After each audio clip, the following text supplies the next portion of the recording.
দিনটা ছিল 23শে জানুয়ারি, সরস্বতী পুজো। আমরা চলে গিয়েছিলাম নৈহাটি বড় মাকে দর্শন করতে। বহু বছরের প্রতীক্ষার পর আমি অবশেষে নৈহাটি পৌঁছতে পেরেছি, কারণ আমার বাড়ি থেকে নৈহাটি অনেকটাই দূর।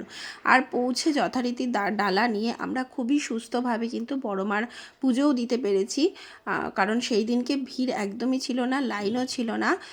তো খুব সুন্দরভাবে কিন্তু আমি পুজোটা কমপ্লিট করেছি। এতে আমি কিন্তু ভীষণ হ্যাপি। ওই যে বলে না, বড় মা না ডাকলে তার কাছে যাওয়া যায় না, একদম সেটা সত্যি কথা। সত্যি বড় মা এতদিন আমাকে ডাকেনি, অবশেষে আমি কিন্তু বড় মার দর্শন পেয়েছি। আরও একটা হ্যাপির কারণ হচ্ছে, এই যে আমার বান্ধবীটা দেখছো, এ কিন্তু আমার ফেসবুকেরই বন্ধু। এর প্রোফাইলের নাম হচ্ছে সোমা সোমা। আমি যবে থেকে ফেসবুক শুরু করেছি তবে থেকে ওর সাথে আমার বন্ধুত্ব। আমাদের দুজনকে দেখেই বুঝতে পারছো যে আমাদের এক্সাইটমেন্ট আর হ্যাপিনেস কতটা তুঙ্গে ছিল। তো যাই হোক, কে বলেছে যে দূরে থাকলে বন্ধুত্ব হয় না? বন্ধুত্ব কিন্তু সব সময় সব জায়গাতেই হয়, সেটা যদি বন্ডিং ঠিকঠাক